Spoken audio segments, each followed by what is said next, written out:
Now that you primed your sprayer, you are ready to start spraying.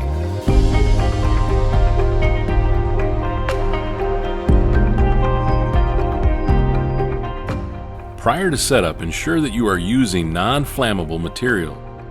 If you have the dual speed or variable speed models, always start on the lowest speed setting and work your way up.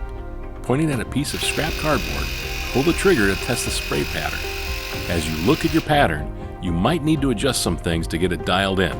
Practice makes perfect. This pattern is called tails. It's not a desired pattern, and it usually happens when the pressure is set too low. If you have a model with a speed setting, you can turn the speed up.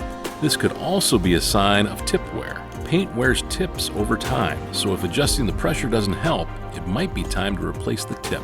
You'll want to try and stay about 12 inches from the surface. Do your best to look at this while spraying, but if you sway a few inches either way, you will still get a great finish. Always overlap each pass by approximately 50%.